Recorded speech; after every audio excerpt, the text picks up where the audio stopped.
From Dallas, Texas, the flash, apparently official, President Kennedy died at 1 p.m. Central Standard Time, 2 o'clock Eastern Standard Time, some 38 minutes ago.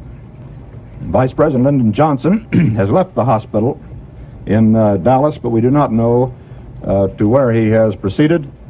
Presumably, he will be taking the oath of office shortly and become the 36th President of the United States. I welcome this kind of examination.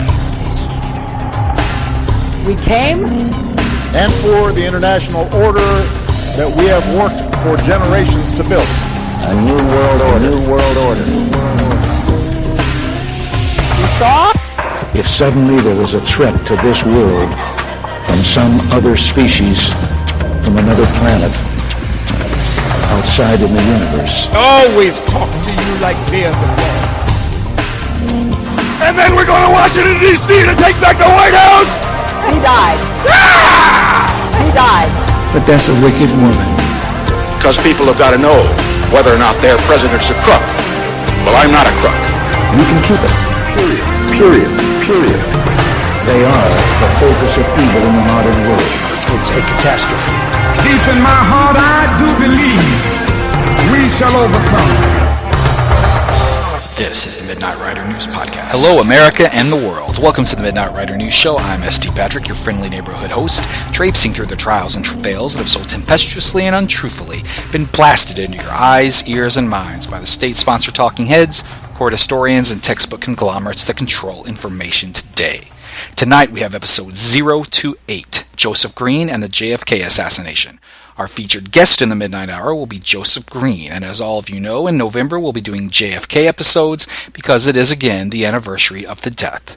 First, however, a little cleaning of the castle. We're on Facebook at Midnight Rider News Show. That's at Midnight Rider News Show. Twitter at MWN_ST Patrick. MWN_ST Patrick. LinkedIn at ST Patrick.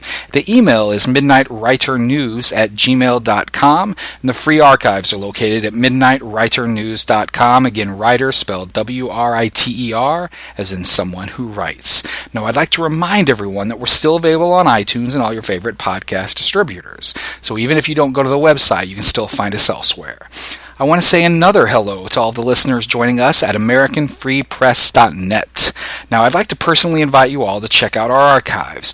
We've had the pleasure of putting together some fascinating shows with some amazing guests whom we know you'll like. So please check us out and listen to our archives at MidnightWriterNews.com. And thank you for reading us and listening to us on the American Free Press website. Thank you for being with us on the Midnight Rider News Show, and we'll be back with Joseph Green. On episode 005 of the Midnight Rider News Show, we were honored to have one of the leading JFK assassination researchers on the show. Jim DiEugenio of KennedysandKing.com joined us to discuss his entrance into the JFK assassination research community, the case and trial of Jim Garrison, Oliver Stone's JFK, the poor JFK-related work done by Vincent Bugliosi and Tom Hanks, the 2017 JFK Records releases, as well as comments on James Files, the Three Hobos, and whether he believes it was Rafael Cruz in New Orleans with Lee Harvey Oswald. Listen to Jim DiEugenio on episode 005 of the Midnight Rider News Show today.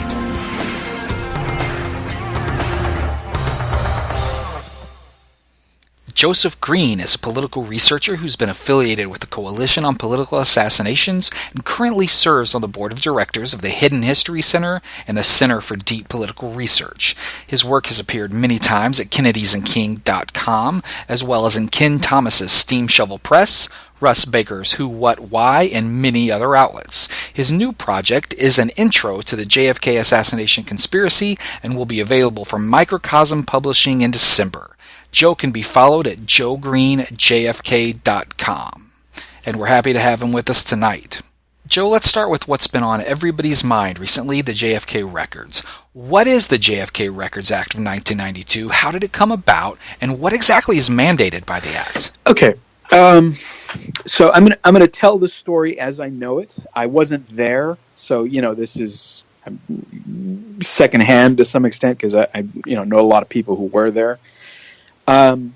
Basically, what happened is that JFK was a huge hit, and I'm not sure that it's appreciated at this point to what extent it was a hit. It was the biggest film of its year. It made, if I remember right, and this is just off the top of my head, but it was somewhere in the order of $300 to $350 million in 1991-92. So it's sort of like if one of the Marvel films had been about conspiracy, or Harry Potter. Like, that's how big this movie was. It was huge. Everybody knew about it. And interestingly, I think to some extent, because of the negative publicity before the film, I can't remember if it was Time or Newsweek that ran the article about Don't Trust JFK before the movie even came out. But I think that had something to do with how big it was. But anyway, it was huge. And because of that, Oliver Stone had put a little card at the end of the film that said not all the documents had been released, et cetera, et cetera. And that seemed to shock people. I think most people were under the impression that, of course, because this was, been almost 30 years, that obviously we had all the information in the public domain, and that, of course, turns out not to be true. So there was a lot of pressure that was put onto Congress to do something by the people. The people got organized, and in fact, to some extent, the Coalition on Political Assassinations grew up around that, around the push to get the files out.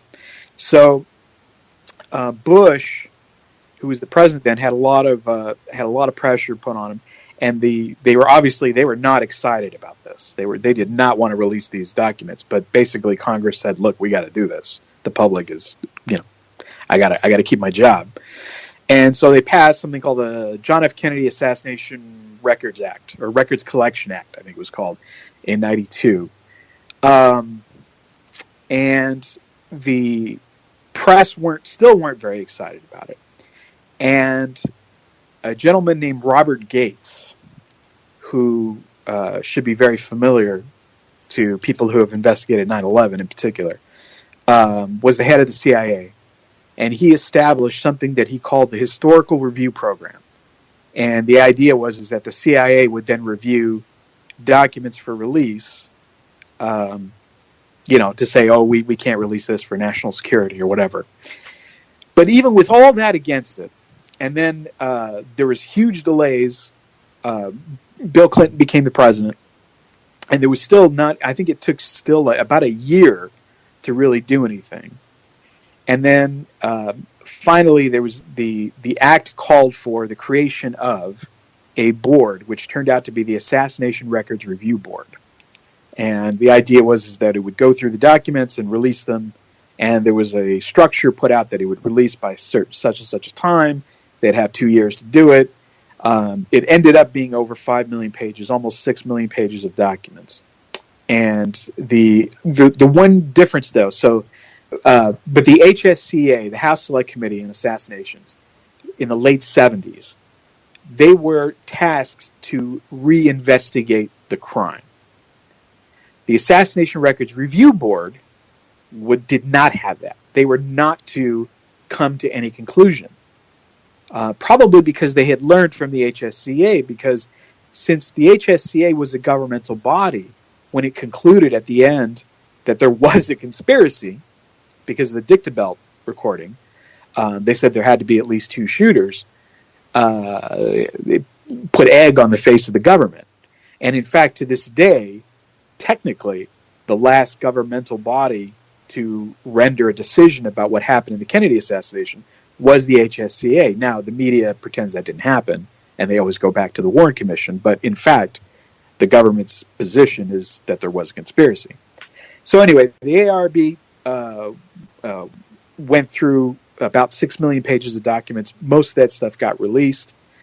Some of it very badly redacted, some of it not, but a lot of interesting stuff got through. And basically the most interesting books that have been written from 1998 to 2017 have used those new documents. Breach of Trust by Gerald McKnight and the D'Eugenio books, several books that have come out that are very, very good. that concentrate on those new documents. Another interesting thing that happened around that time, and it's, whether this was done on purpose or who knows, but Gerald Posner basically came back into the media to discredit conspiracy theories right around the same time that all this was going on. And it was like if there was ever, the media did its best to ignore what the ARB was doing, but when it did run an article, it tended to have Gerald Posner come out as a spokesperson to poo-poo the whole thing. And in fact, they tried to the government a couple of times tried to defund it. And COPA, the Coalition on Political Assassinations, actually spent a lot of time preventing that by getting the public, keeping the public aware of what's going on, just working very hard to keep it in the media.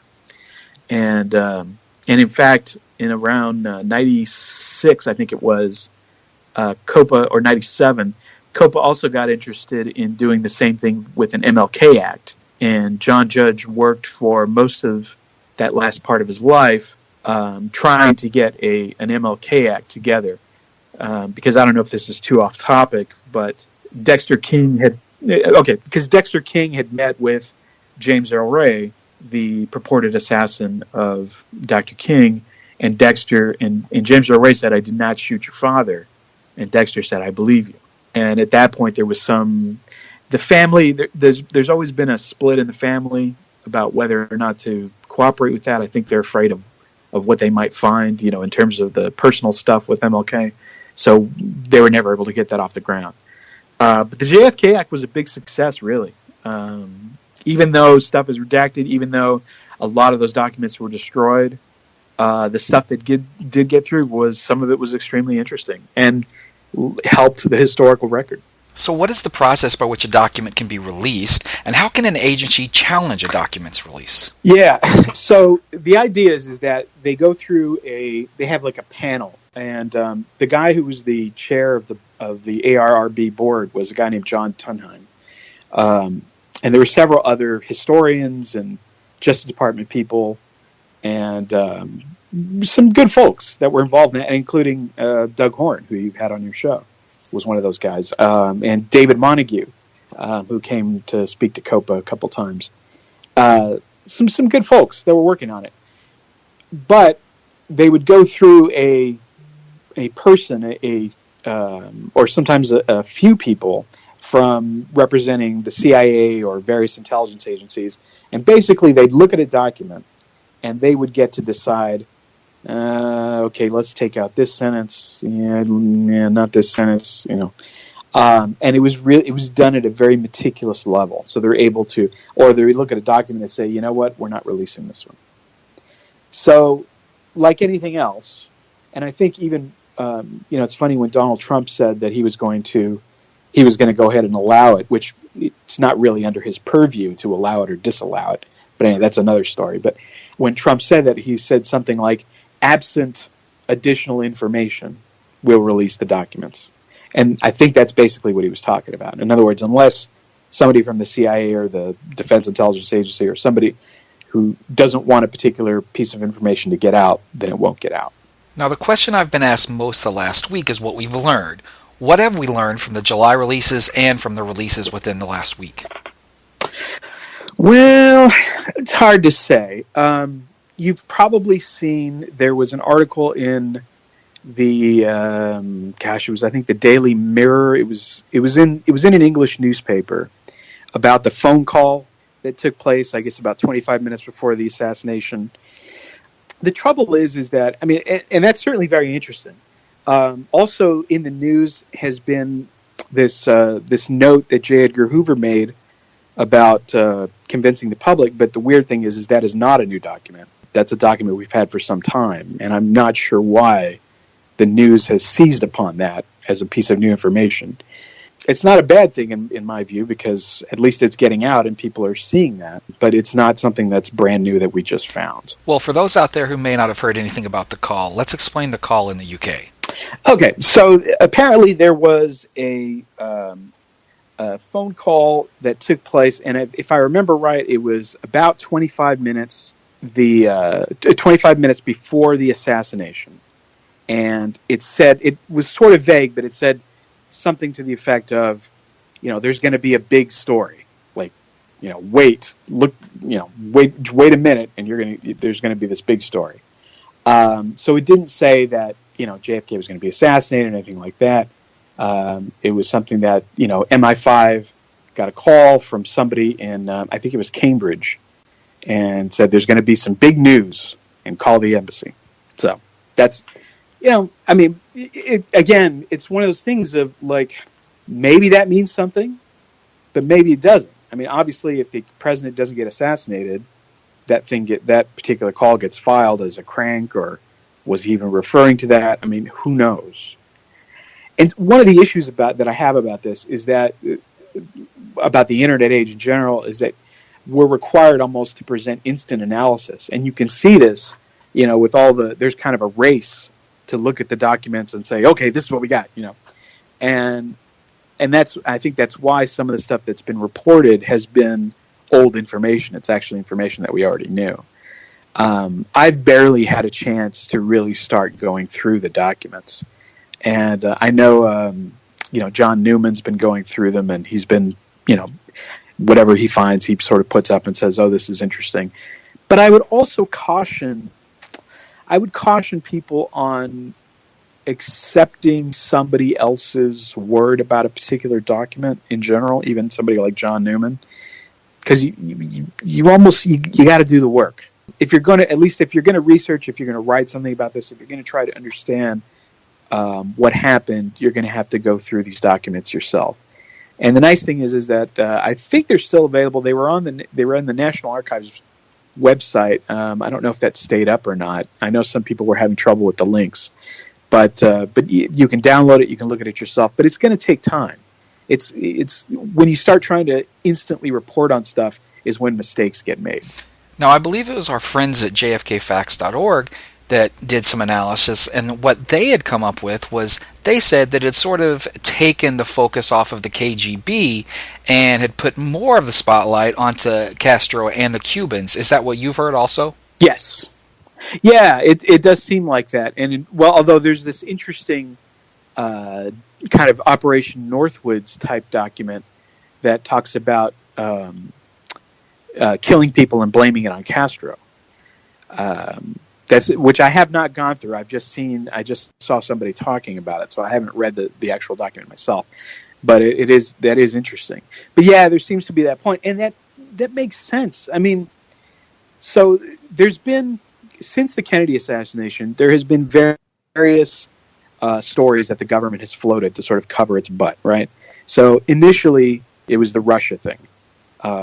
Even people who maybe suspected there was something else, they would tell them, well, look, we can't let it get out, but Oswald was a communist. He was sent here by the KGB. If this gets out, it's going to mean World War III. Do you want World War III? No. Okay, well then play ball. And then they put out the Mafia. The Mafia did it. There was a lot of books written, Mafia Kingfish and things like this about, the mob did it. And then the latest, more recently, has been there's been a lot of stuff about LBJ did it by himself, and now we're coming back to Cuba. And the most interesting thing about Cuba is if you've ever read what Castro said on November 23rd, 1963, the day after the speech he gave, it's an amazing speech. And Castro has it figured out immediately. He says, they're going to blame it on us. This is bad. This is bad for us, not just because we're losing somebody who was trying to negotiate with us. As you know, Kennedy had been sending a French journalist to talk to Castro, and they had this kind of back channel communications going on. Jean Damon, I think his name was. Anyway, so he knew that he was losing an ally. Lyndon Johnson's foreign policy with respect to Cuba was obviously not going to be the same as Kennedy, but he also saw that we're being set up, that that's what's going to happen. They're going to blame it on us. And it's hard to take that stuff seriously because we know that that's something that they would do. And even with this story coming out that they were willing to kill American citizens and blame it on Castro. This is an obvious false sponsorship type situation. And it seems like the mayor in Dallas in 1963, Earl Cabell, had some ties that we didn't know about. Yeah, it turns out he was actually a CIA informant, which isn't too terribly surprising, but it is one more sort of nail in the coffin in that case, because his brother, of course, had been fired by Kennedy. Earl Cabell had been fired over the Bay of Pigs along with Richard Bissell and Allen Dulles. And so it was always a suspect that the mayor of Dallas happens to be the brother of somebody that Kennedy fired. One of the many, many, many, things that are hanky about that day. But yeah, to have this extra little piece of information, oh, by the way, Cabell was also a CIA informant. Very interesting stuff. The changing story of CIA involvement has interested me greatly here, Joe. Now, what I mean by that is that it's always been seen as a botched investigation by the CIA. That is, the investigation of Oswald. Now, with the work that Jefferson Morley and John Newman are doing, it seems like the CIA didn't botch the Oswald investigation at all.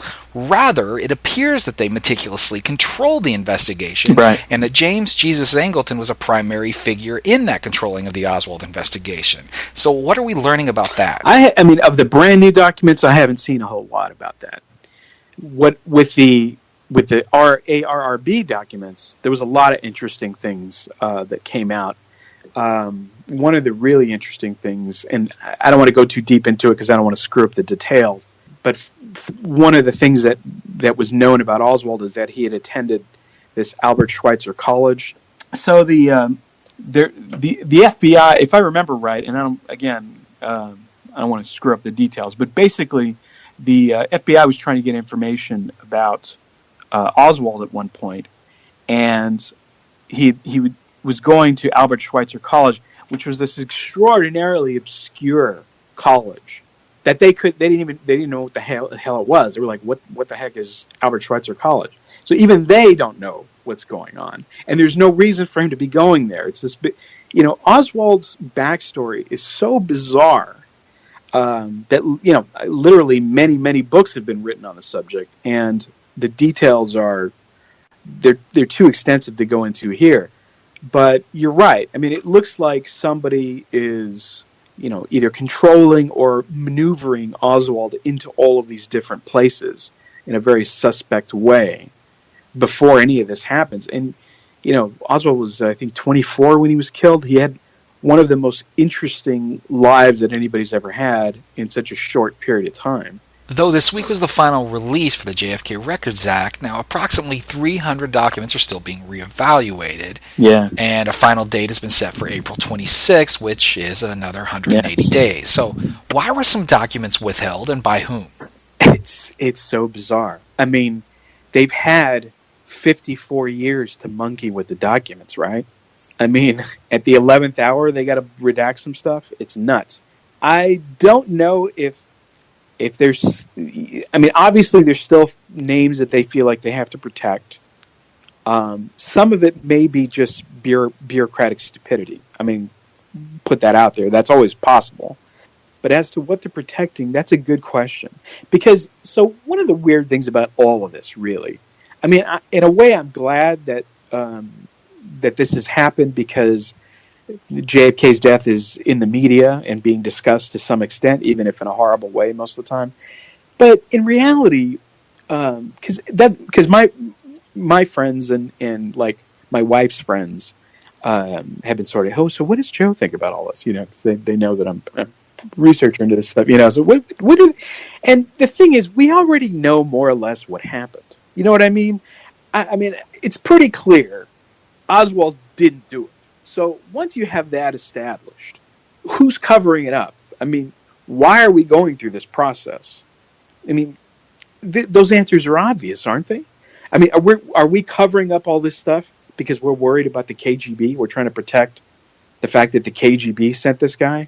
Or would the CIA be super concerned about documents implicating Castro? No. There's only one reason for the government to be upset and delaying, after 54 years, the release of documents that should be completely harmless documents, right? I mean, you would think so. If you're the government, these should be harmless. These documents you should be able to hand them out to everybody, no problem. And you can't. Well, why can't you? I mean, the answer is obvious.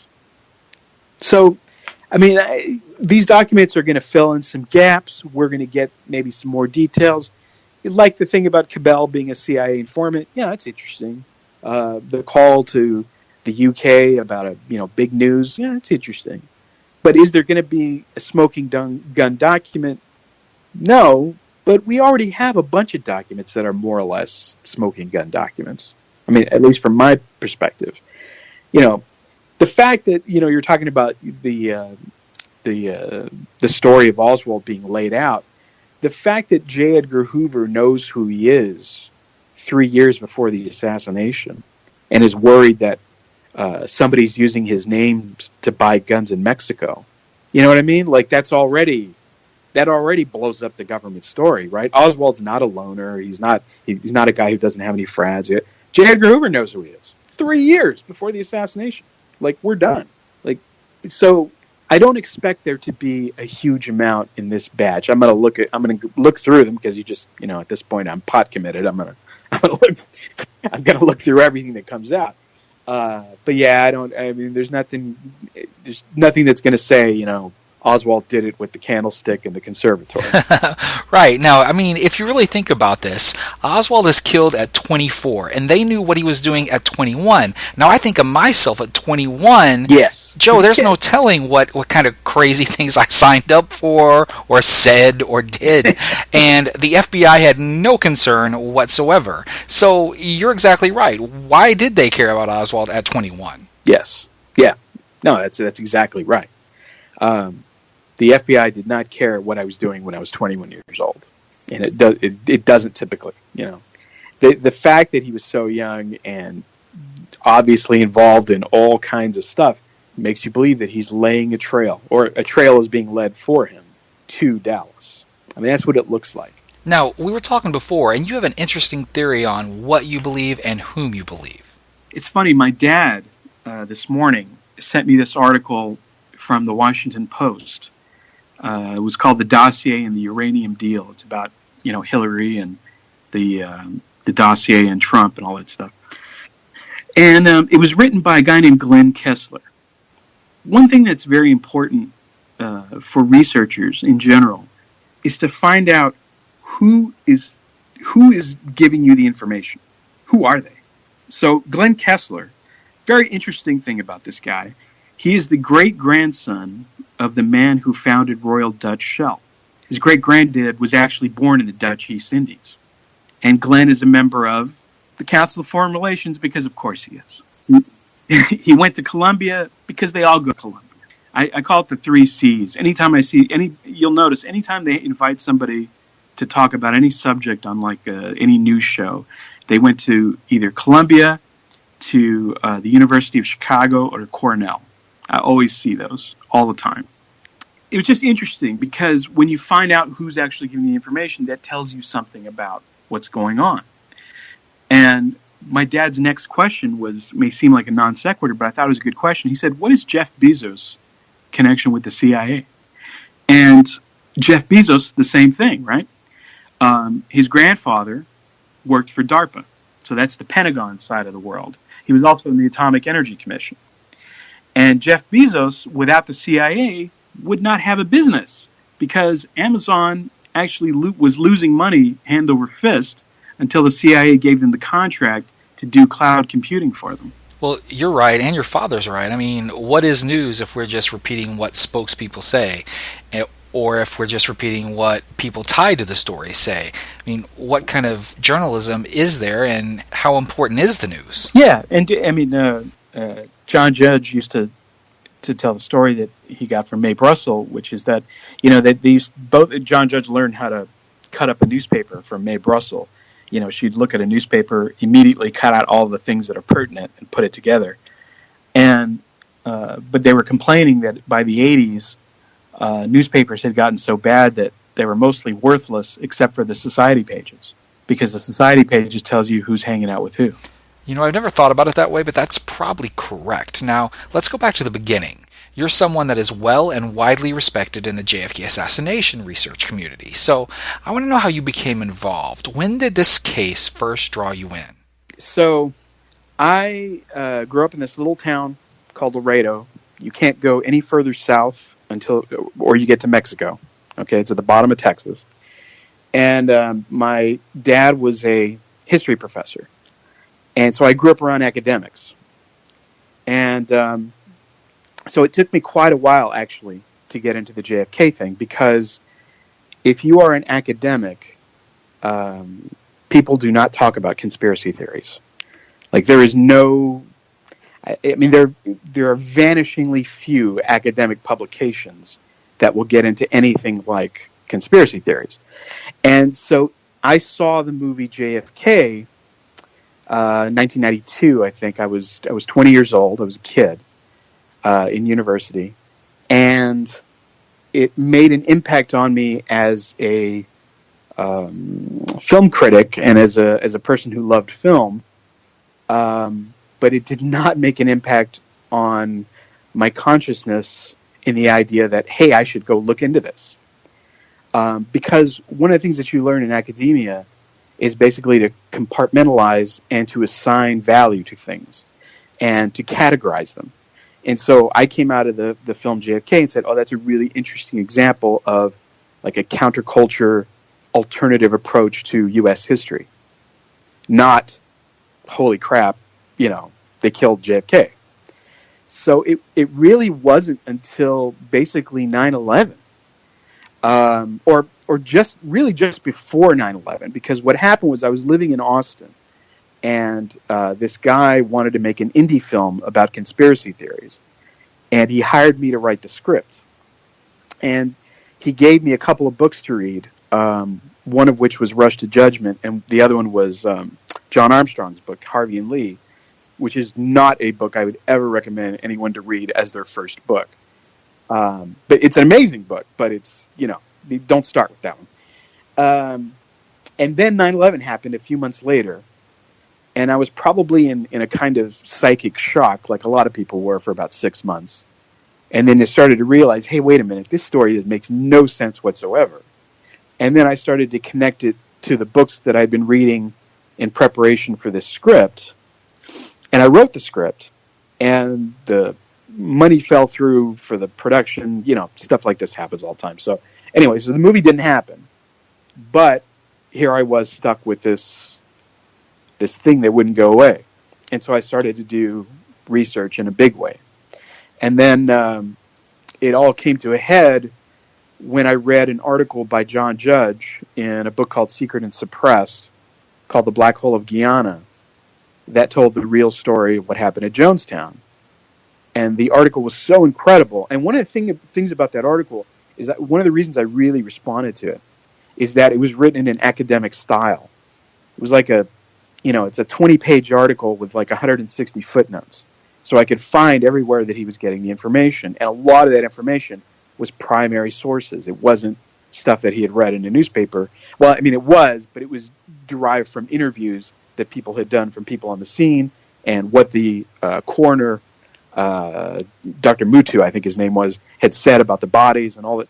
So it measured up to those standards, because so one of the things I had seen in the several years that I've been researching is that there are some books that are written very off the cuff, will you say, in JFK research, and some of them try to measure up to more of an academic standard, and those are the ones I liked better, because there are whole books written that don't have any footnotes whatsoever on JFK, including Bill O'Reilly's stuff, which you can't trust at all.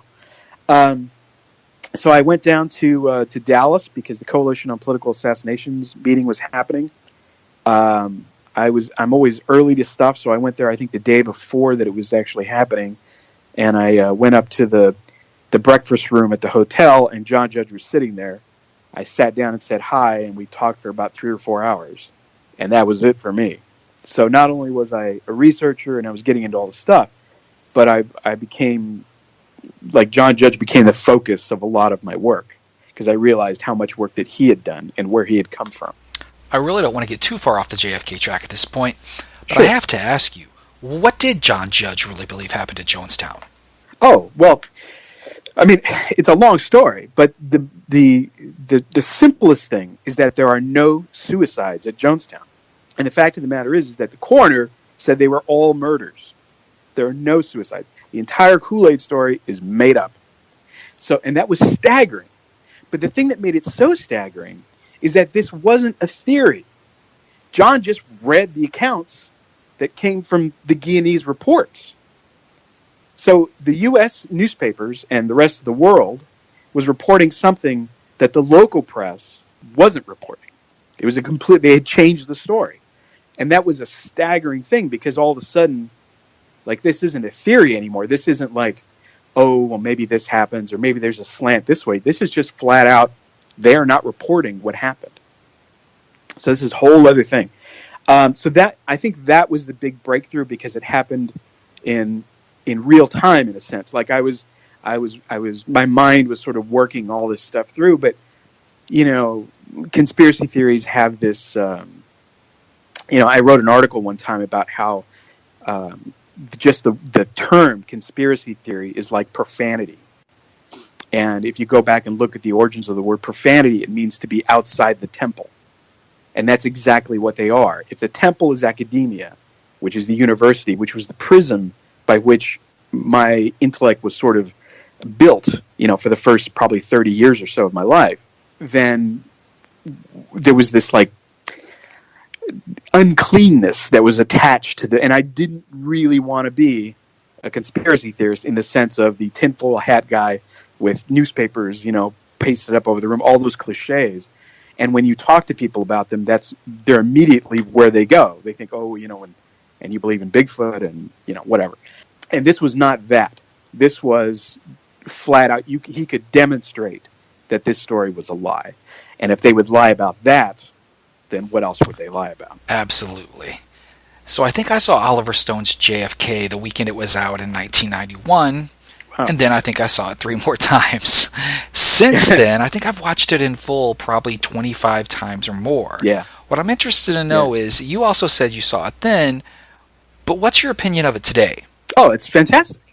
I mean, I think the ironic thing about the film JFK is that actually it's one of the best historical films ever made.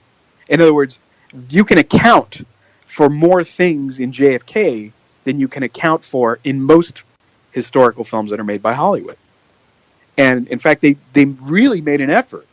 Stone and Zachary Sklar really made an effort to try and put only true things into their movie. Now, when you're writing a script, there are certain things where you have limitations where you can't include every single character. And what they did, they telescoped some of the events, and they combined several characters into one character, like the Kevin Bacon character and things like that. And so people attacked it for those things, but those are conventions of cinema.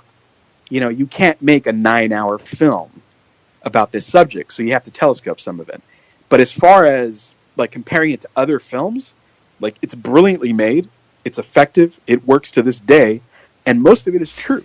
And why that's ironic is because that's the antithesis of what they said back then, of what the mainstream mass media said back then, which is, well, it's good Hollywood, but it's horrible history, which ends up not being true. Right. Well, it's funny. I mean, you know how that script got leaked, right? No, who leaked it? It was Weisberg. No.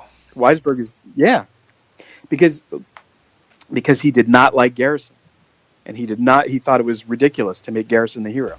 And for those who may not know, who is Harold Weisberg? Oh, I'm sorry. Harold Weisberg was one of the very first Warren Commission critics. He wrote a book called Whitewash that came out in '66, I believe. It was one of the first books, and he was a very good researcher, not a great writer. His books are a little tough to get through, but they're full of great information. And he himself was pretty irascible sort of a guy. Kind of a grump that didn't get along well with people, didn't work well with others. Although, you know, I have a bunch of his books, and they're all worth reading. How did the script wind up in Weisberg's hands? Because initially, now, and I don't know the exact details of all the story, but when Stone was making the film, he reached out to researchers for help. You know, like, for example, Mark Lane. And Mark Lane always complained later that I think he said he stole my intellectual property, because he had that scene with Mr. X with Donald Sutherland, which is based on a conversation that Lane had with Fletcher Prouty.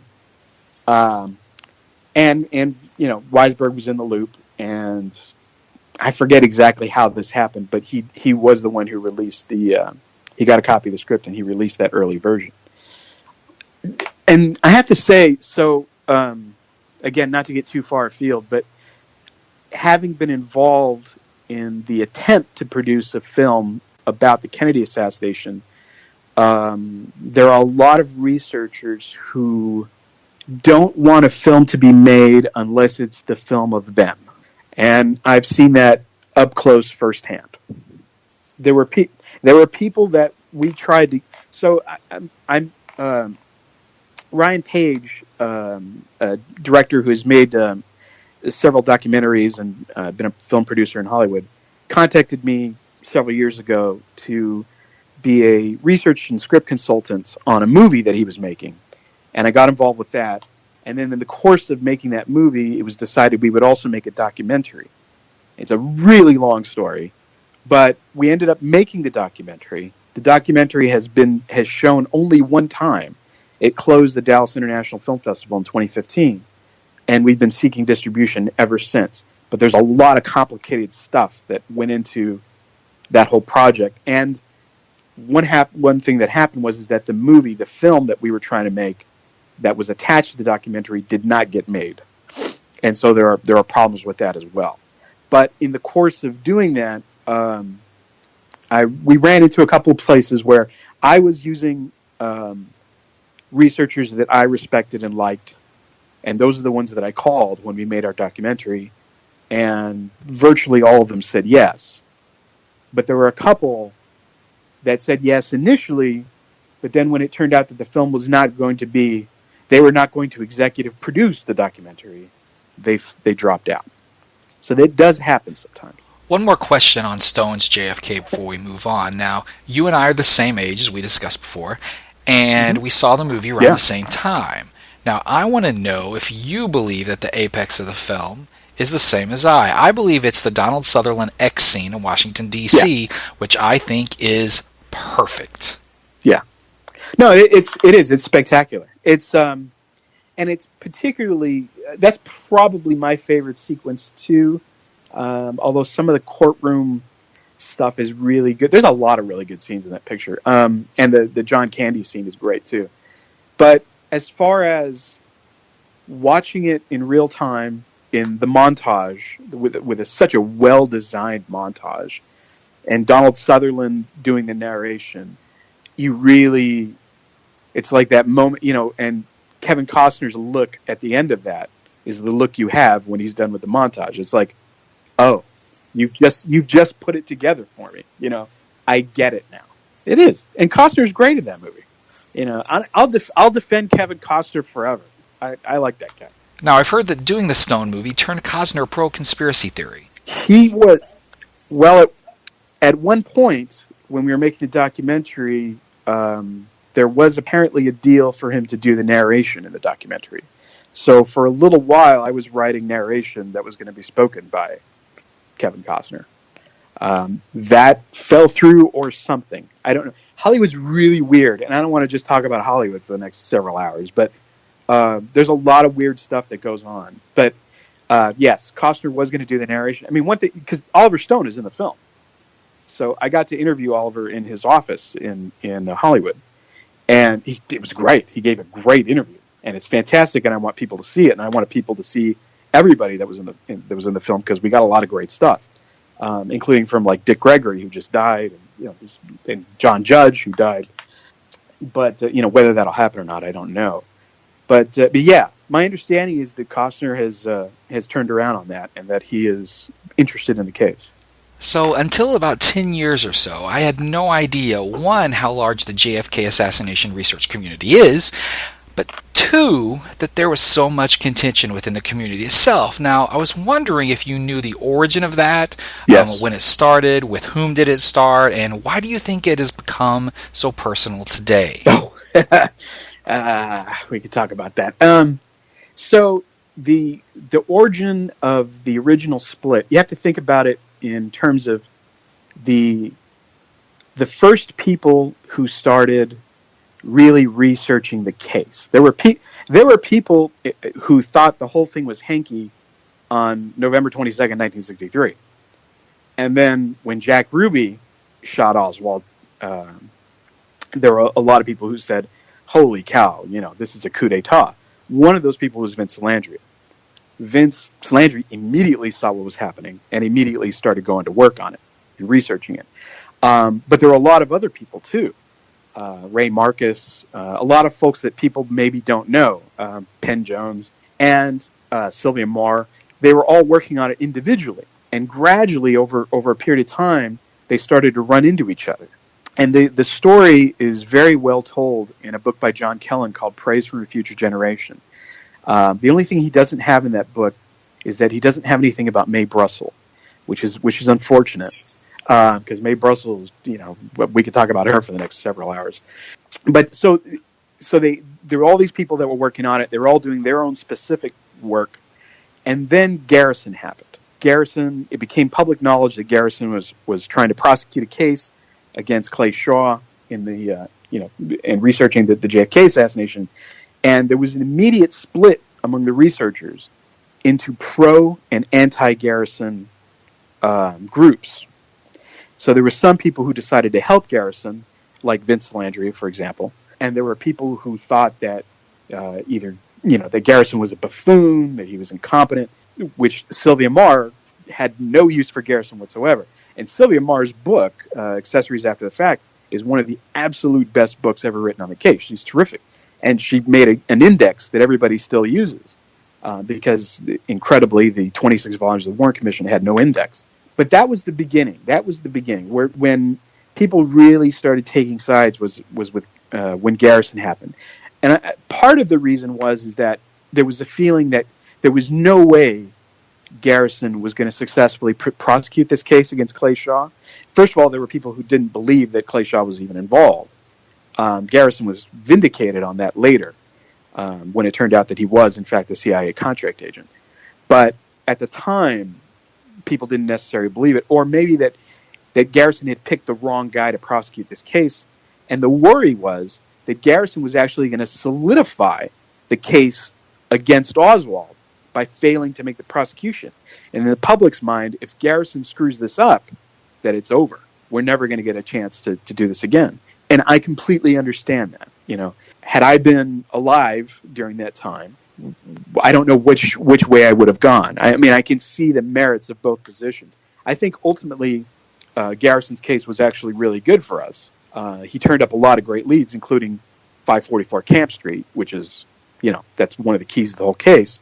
But I understand when people said, this is going to screw things up forever.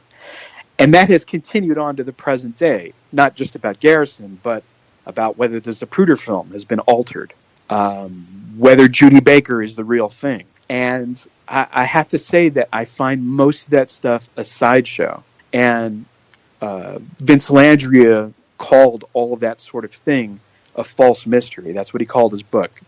He said, look, we need to focus on the aspects of the case that tell us why it happened. We already basically know what happened.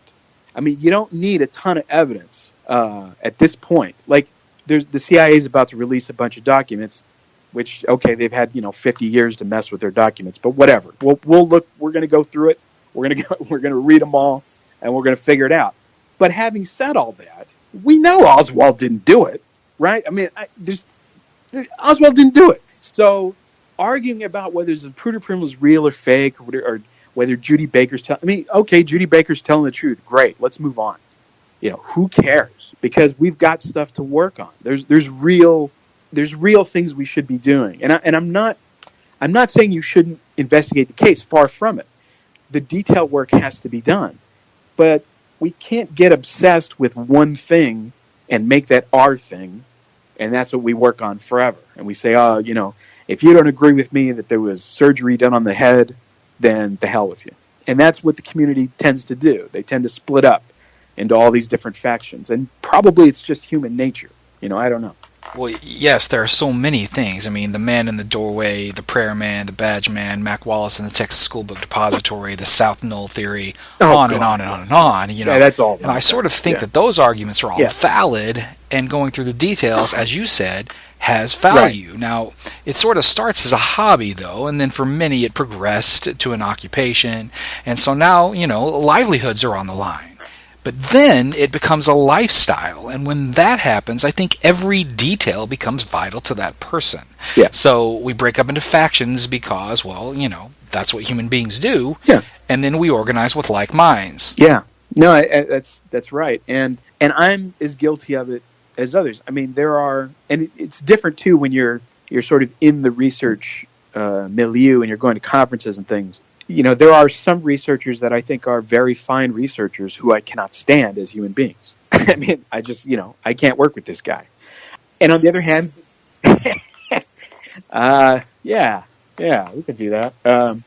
You know, it's funny. Well, this one's public, so it's already known. But I actually told this story recently publicly, which I had not told before. Which the guy Phil Nelson, who wrote the two LBJ Mastermind books. I reviewed the first one of them for what was then Sitka, what is now Kennedy's and King. And, I gave it a bad review. I didn't like the book.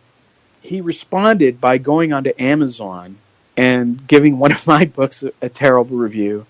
And in the course of doing so, told me, well, my book is outselling you by a vast amount. You know, you started going into what my Amazon ranking was. And I thought, wow. So we're going to talk about whose Amazon ranking is higher. That's interesting. So last year I was in Dallas, and I ran into Ed Tetreault. I attended very briefly the Judy Baker conference because my friend Richard Bartholomew is a good friend of mine. We are publishing his book. He's great, and so I was there just to see him give his talk, which was amazing. He took out a big bat and started hitting stuff with it, and I was like, "Oh man, this is great." And so we came out, and Ed Tetreault was there, and Ed is a good friend of Richard's, and sort of Richard has a kind of relationship with Ed that I have with John Judge. So Richard went off, and I was alone with Ed for a while, and he proceeded to chew me out about the review that I wrote about Phil Nelson. And basically his point, there's some things that he said that I cannot repeat because he told me not to.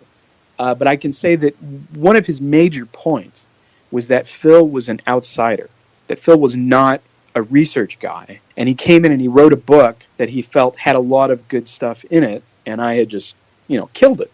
Which actually I upon reflection, I thought that's a pretty reasonable point. And I have nothing but the utmost respect for Ed Tetreault, I mean, as a researcher.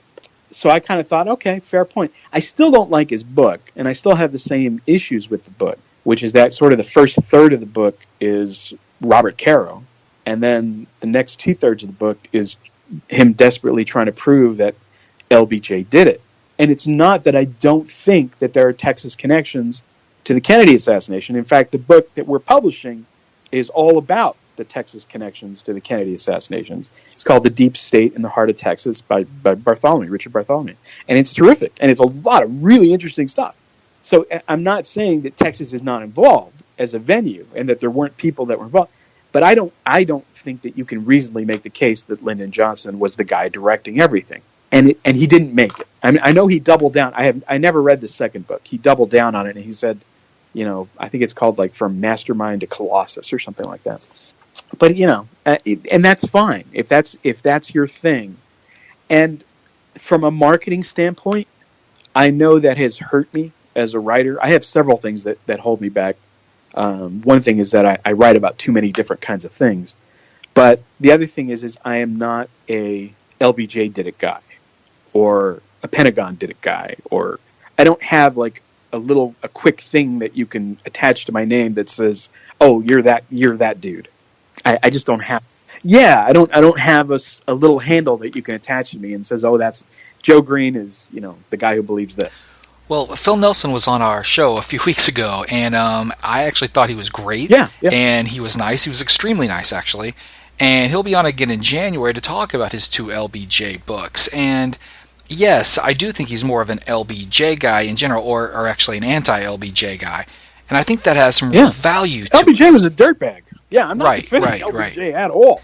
Yeah. And he wasn't necessarily the only one to go after LBJ in the JFK community. I mean, there was Roger Stone, for example. Craig Zerbel, and there's been a bunch. And then the original was A Texan Looks at Lyndon. Well, and I think my point is that these contentions are very real and they're very personal. I guess the one thing that I would ask you, well, for example, let me say this. I can sit around a table with a bunch of guys, and one can say it's the mob, one can say it's Castro, one can say it's Russia, and we can all sort of joke and laugh and exchange ideas, and it's no big deal. But in this community, it seems like that's not always the case. It is very personal, and I guess the question I would ask you is why? Well, because I mean, it's hard to summarize that. You need I'll write a novel someday and put this stuff in, because the thing is that everybody has personal histories with everybody else. So it's not always, I shouldn't say it, but it's not always just, I disagree with your thesis. Sometimes it's, I disagree with your thesis, and by the way, you really did this to me in 1994 or whatever. There is some of that in there. But yes, there are definitely lines of contention about certain things, and there are things like, for me, for example, that go back to, I used to help John organize the conferences all the time, and that means that I was constantly running around trying to get people who don't like speaking for like 30 minutes or an hour. They all want to go over their time, they all want to take Q&A, even if we don't have time for Q&A, and I got to get this person off, and I got somebody from Italy that's scheduled to talk, and I can't phone them, and then I have somebody from Ireland that's coming via Skype or whatever. So I've had to deal with that, and so there are certain researchers that are very easy to deal with in those situations, and then there are some that are not.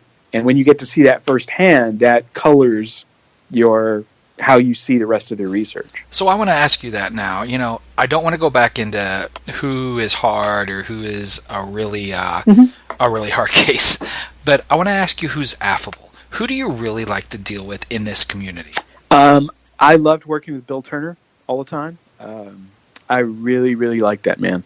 And of course, he died recently. I wrote an obit for him for Who, What, Why. And Jim Mars was always very easy to deal with. Very nice man. Who else? Peter Del Scott is lovely. Paranoid, but lovely. Most of the researchers are absolutely fine. The ones that stick out, which I won't say, because there are some that I really, really dislike because of things that happened in the course of events at the Coalition on Political Assassinations. But, and of course the ones that I work with on a, everyday basis, like my buddy Dave Radcliffe with the Hidden History Center, is always a dream to work with. And that's why I work with them on a more permanent basis.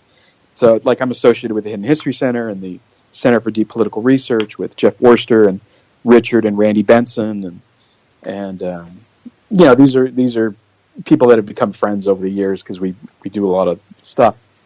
They're all very, very pleasant to deal with, and that matters. And I'm also in I call it the sewing circle.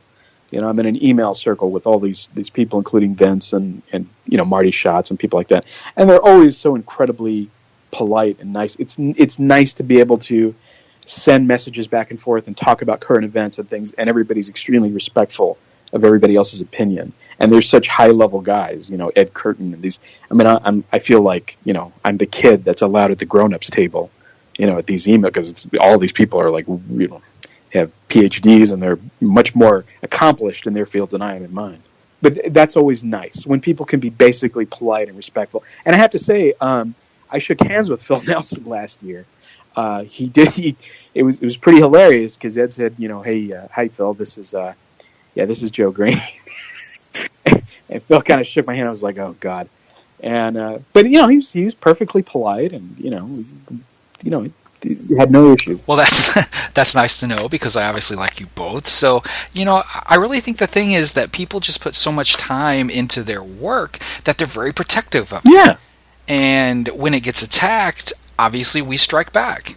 And I think that's understandable. Oh, it is. It's completely understandable. I mean, you know, I get it, and I try to take that into account, and I don't write a whole lot of negative reviews of stuff. I mean, if I don't like something, I just won't write anything about it. You know, or if I really, or if it's just where I think, oh God, you know, this thesis is junk, I'll just say, okay, I'm not gonna write about that. But you know, if I'm assigned a book, like, because every now and then, you know, Jim sends me something. He says, hey, you want to do this, and I'll do it, and then, you know, I read the book, and either I like it or I don't at that point. But I'm already committed. So what are you going to do? Now, I'll ask you the same thing that I've asked others. I understand academic opinions and all of that, but the bad guy here, to me at least, is the mainstream media, not someone else who you may think is on the wrong path with their own research. Am I wrong? No, you're absolutely right. I mean, and you can tell, because it's funny, because there are actually, if you look at JFK research, there are a ton of academics. You know, Mark Crispin Miller, Michael Parenti, Peter Dale Scott, you know, and then people like Cyril Wecht and Gary Aguilar and David Mantic. These are very high-level guys. But, like, Michael Parenti's a good example. He's had this kind of gypsy career because of the fact that he takes a lot of unpopular positions.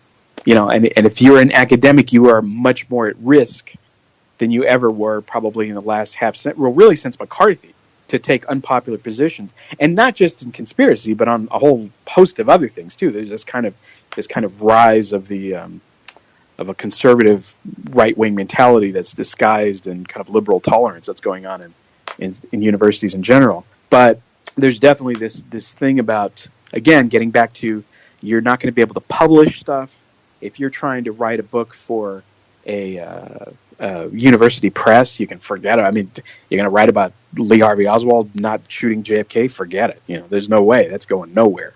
You know, David Talbot broke through with a very, very good book, the Alan Dulles book, which is terrific. And he's already, because he's already has such a prominent place as a journalist, they couldn't ignore him. They had to deal with it. So that, I thought that was a great breakthrough. A lot of people got a chance to read that. He got reviews in places that normally our sorts of books don't get reviews in because of who he is. Now, you'll soon be releasing an intro to the JFK assassination conspiracy from Microcosm Publishing. So please tell us a little bit about Microcosm Publishing and what we can expect. Okay, so this story starts with my wife. My wife is Dr. Faith Harper. She's a trauma therapist, and she writes a column for several magazines. And she got the attention of Microcosm Publishing, which is this outfit out in Portland, and she started writing zines for them because zines are back. They absolutely are. Yeah, I mean, when I was a teenager, zines were basically, punk. They were mostly about music, punk and new wave. Oh yeah, they were great, and for a kid from Laredo trying to hear about Joy Division, you probably could find it in a zine more than anything else, But so she started writing all these zines. Well, her zines just they're blowing up, and so they said, well, you need to write some books for us. And she wrote this book, and her book is blowing up. And anyway, so we went to Portland, I guess a month ago it was, so she could sign 5,000 books that are all going out, and we could do some various things. And I got to talking with the publisher, and we were talking about, and the publisher is a guy named Joe Beal, and he's interested in this stuff and has been for a while. And he has this series of zines called "The CIA Makes Science Fiction Unexciting." And so as we started talking, he said, "Do you want to take over this series? You want to do some stuff?" And I said, "Sure." And so I had sent him one, I guess last year, called the Conspiracy Fun Book, which was done. It was basically a joke. Like Faith and I were messing around, and I said, you should do it. She said something like, you should do a fun book about conspiracy. So I did. So it has like a word search, but who killed President Kennedy, but you can't find Oswald's name in the word search.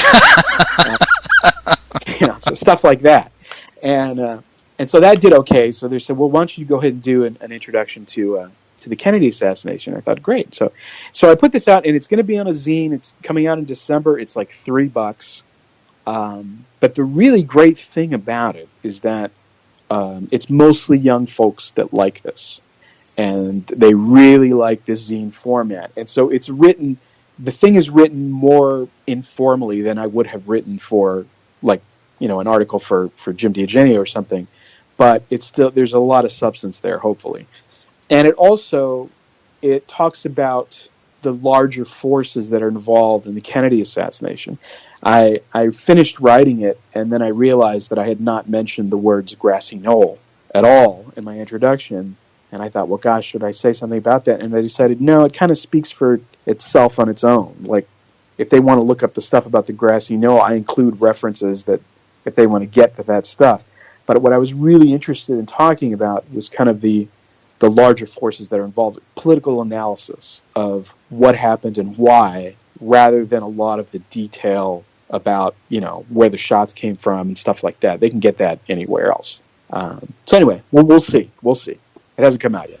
Well, we can't wait to read it, and we will absolutely advertise it on the show and the site. It sounds exciting. Now, Thanks. Other than your own work, what are 3 JFK assassination books that someone new to the case must read? Well, 3 is hard. In the zine, I gave 7, I think, which is not too bad. It's not too bad, but it is hard because there are so many books that focus on specific information. Like if you are a JFK researcher, I think you have to have Vince Palomera's books, right? But they're not general interest books. They're very specific, and if you pair them with certain other books, they really, oh yeah, now this makes sense. But they're like later on, like they're not your intro 101 books. You got to go further. I think my books are like that too. My books are not written for entry level, and I'm hoping the zine will fix that. But what I put in there was, now for a young person, it's hard. There's actually a little teeny book called The CIA's Greatest Hits by Mark Zepzauer, I think it is. And it's a tiny little book. It has like illustrations in it. I think that's a pretty terrific book to give a teenager. I think that you'd say, oh my gosh, and maybe start, picking something up from that. Disinformation used to put out these little books called 50 Revolutions That You're Not Supposed to Know About. Things like that. So I think that's really, and I love the disinformation books. I mean, those are great. I don't think Russ Kick is doing them anymore, but they were terrific when they existed. So it's hard on that level. But just as a general reader, the things that I recommended in my zine are False Mystery by Vince Landria. The nice thing about that is that you can read it online. Dave Ratcliffe edited and put together a new online version of False Mystery earlier this year that I helped with a cover and a few footnotes on. I didn't do a whole lot. Ratcliffe did all the work. And then Max Good, who's making the film about the Paynes, contributed his interview that he did with Vince last year or the year before. And Dave Starks, great guy, who contributed an interview that he had done with Vince back in 1998. So it's a really terrific thing. I think Michael Morrissey gave material, Marty Schatz did. So it's a great thing, great book to start with. And then, of course, JFK and These People, I think, is terrific. I don't necessarily agree with everything he says, but it's really beautifully written. I would say the Dulles biography that Talbot did is up there now. I always recommend people read, especially at first, even though it's a huge book, Into the Nightmare by Joe McBride. And the reason is, especially for... I try to get my dad to read it because I thought this is a book that will really make sense to him. Because Joe he met Kennedy when he was about 12 years old, or he was in the same room as Kennedy when he was about 12 years old, and he actually, what am I trying to say? He was promoting Kennedy. He was carrying leaflets and things like that before he was elected, and he had a real affection for Kennedy before any of this stuff happened. And so the book details what happened to him and his journey of accepting what the media said about it and then figuring out that it wasn't true. And then what was he going to do about it? Because Joe McBride became a media figure himself. He's writing for The Nation magazine. I don't know if you know this story, but Joe McBride is a good friend of mine, but also just one of the most interesting people ever. He's written about Orson Welles and Steven Spielberg, and he's in the last Orson Welles film, and he wrote Rock and Roll High School with the Ramones, and he's ridiculous. He's a he's a super interesting dude. But I really like his book. His book takes you on that journey. And then as a researcher, he has this really interesting interview with Jim Lovell. He got to people that nobody had ever spoken to before. Tippett's father, lot of interesting stuff. Really goes through the tippet.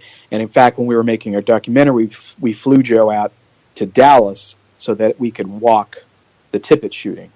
And so we went on a tour of the tippet shooting with Joe McBride.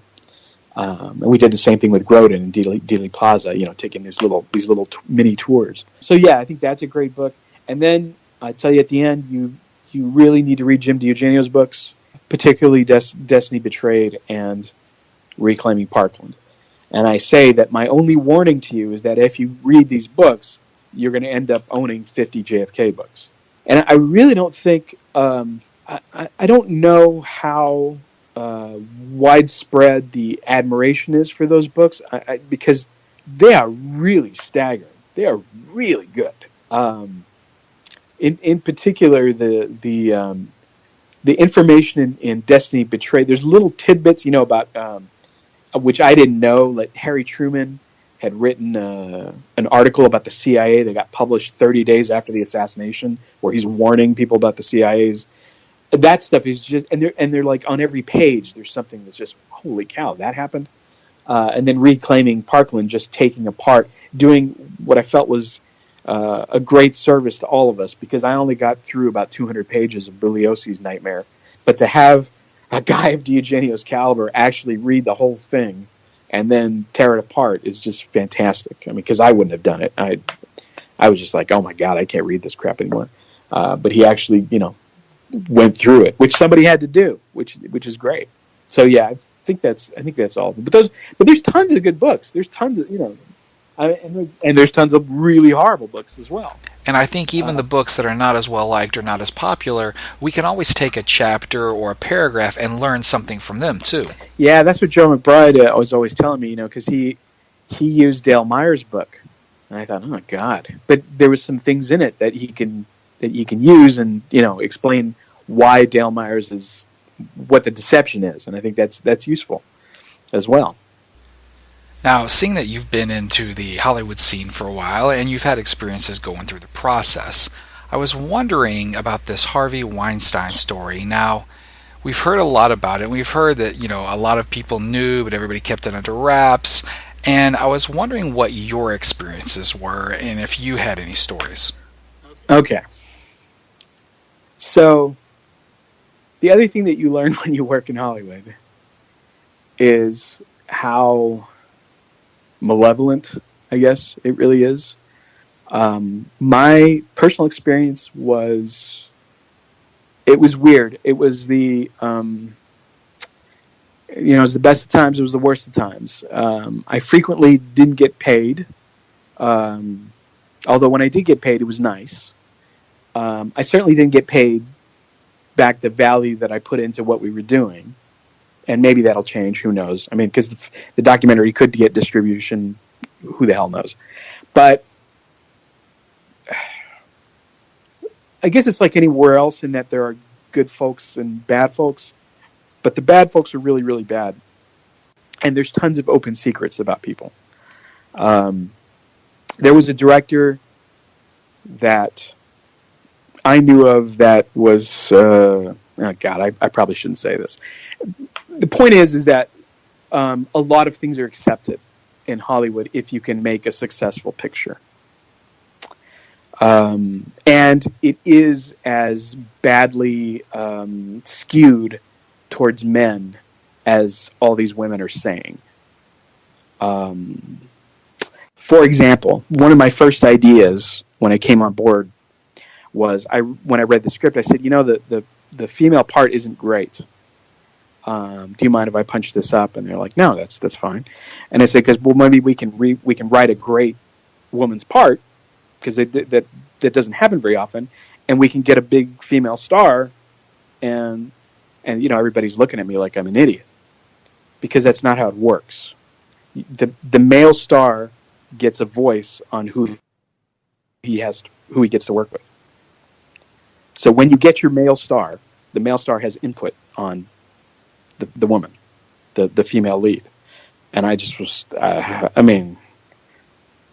couldn't believe it. It's like, and I knew some of these things, but to be faced with them up front.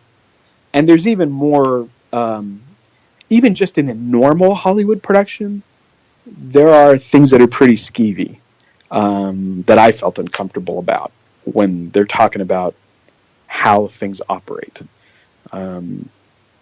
Which I don't want to get too much into detail about that stuff. But I think the reason why it bothers people, I mean, stories like the Weinstein story, is that every Hollywood movie seems to be sort of a moralization tale. You know, it's a tale where you have these characters who go through the story, and you're supposed to learn something. And the learning something usually involves a moral of some kind, or at least an idea that the film is trying to teach you. So when they see Hollywood hiding behind all these, for lack of a better phrase, immoral actions and immoral people, the idea of hypocrisy just seems to be raging. So do you have any thoughts on that? See, I don't know about that. The reason I don't is because the way a Hollywood film works, right? It goes out to so many people that there's going to be some message that is transmuted in that film, right? No matter who was in charge of making films, you would always say, oh, they have an agenda. But what they really have is they're telling a story, and that story has certain values attached to it. But the difference between that story and a story that I might write tomorrow is the fact that, 100 million people are going to see it. So I'm not 100% sold on that. And here's the thing, too, is that it's divided up into different things. Like I'm a writer. So if I'm writing something like a play or a script or something, the only thing I care about is making it a great play or a great script. And everything that I'm doing is to make it be what it is. And there are certain narrative tricks, and there's like a structure to things that will help you to guide you to make this work. But I am not thinking about a political agenda when I'm doing it.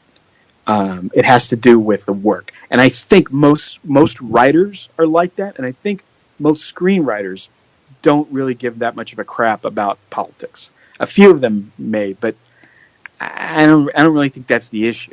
You know what I mean? So, and actors act for different reasons too. I mean, there may be actors that suddenly become political or start out political or all that.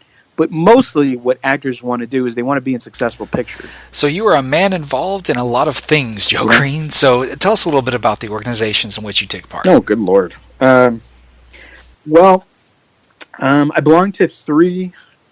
I'm on the board of directors of three organizations. One is the local San Antonio Pride Center, which is an LGBT plus group, but which ends in December. I've been there for a little bit over a year with my wife and just doing local work. And then I belong to the Hidden History Center, of course, which grew up based around basically John Judge's material after he died. We wanted to preserve it, and so it became the Hidden History Center, which is located in York, Pennsylvania. The person who does the most work on that is Marilyn Tenenhoff, who was John's partner when he died. And then, of course, Dave Ratcliffe, who runs the website, and, I do what I do. And then the Center for Deep Political Research, which is basically a think tank at this point, and it's run by Jeff Worcester, and like I say, we have Richard in there and Randy Benson as well. And the idea is to try and make inroads into our collapsing civilization here in the United States in terms of those things. And then I write plays. I've had a few produced. I've written a few scripts, although nothing that's ever made it. For films that didn't work, and of course I was involved in the documentary with Oliver Stone and Richard Belzer and all those folks, which I'm very proud of, and I think it's great, and I hope that someday people will get to see it. And then I was a research consultant for Randy's film The Searchers, which the way he explained it to me was, he said, that you remember that time I sent you a text at 2:30 in the morning and said, "Who's this guy?" You sent me a photo, and you said, "Oh, it's Bill Colby." He said it was for stuff like that. So it's Yeah, I love Randy. Yeah, he's the best. So yeah, that's kind of what I do. I'm also my wife and I have a publishing company that we started. We published her cookbook called The Revolution Will Include Cookies, and she's a certified nutritionist. My wife is everything. She's incredible. And then we published John Judge's book, Judge for Yourself, which I basically edited his old material, and we put that out. And all of the proceeds, every time somebody buys that, send some money over to the Hidden History Center, which is cool. And Dave and I are talking about doing another one. We have enough stuff to maybe edit out another John Judge book, which would be, but I'm thinking 2019 on that thing because I got a million things sitting on my plate right now. And I'm also writing a graphic novel that Microsoft Publishing is going to come out with, and that will cover. I'm hoping that I'm going to be able to put all the stuff that I haven't been able to put into my articles into this story. So I'm pretty excited. My plays are a little bit wilder than things that I can fictionalize certain things and put it into art, and that way get that material out without necessarily getting myself into trouble. And if there's anyone out there that wants to read more about you or find out about your work, how can they do so? Joe Green JFK is the website, and I'm in the middle of a big change. Actually, I rebranded my site basically. So I've been when I first started out writing articles and things. I'm interested in all kinds of stuff. I mean, I studied philosophy and movies and music and all this stuff. So I like writing about all of those things, and I like books like the disinformation books that have articles about all kinds of different things. I love the format, and the old steam shovel press where you get 20 articles, and so my books are like that. So it means that you will be reading an article about the Anti-Federalists, and then something about Martin Luther King, and then something about the movies, which I like, but it's hard to market. And then I chose dissenting views because my whole life has been spent disagreeing with people. And so it made sense. It was always like, oh God, what's Joe talking about now? And so it made sense. But unfortunately, dissenting views is also very hard to market.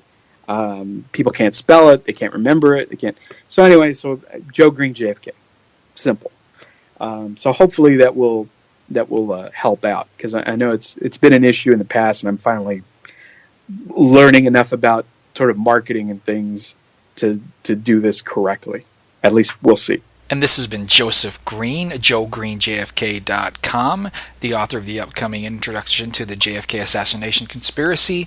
And hey, Joe, thanks for being on tonight. Oh, you bet. You bet. It was great. I'm S.T. Patrick. This is the Midnight Rider News Show, and we'll be right back.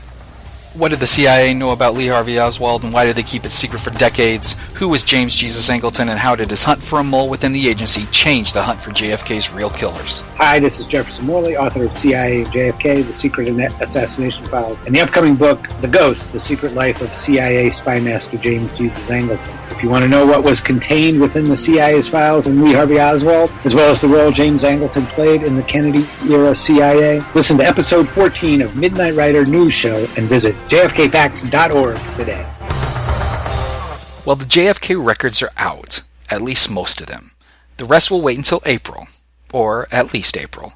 The most asked question has been, what will we learn? The mainstream media has basically told us that they're worthless. It's much ado about nothing if there isn't a smoking gun contained within.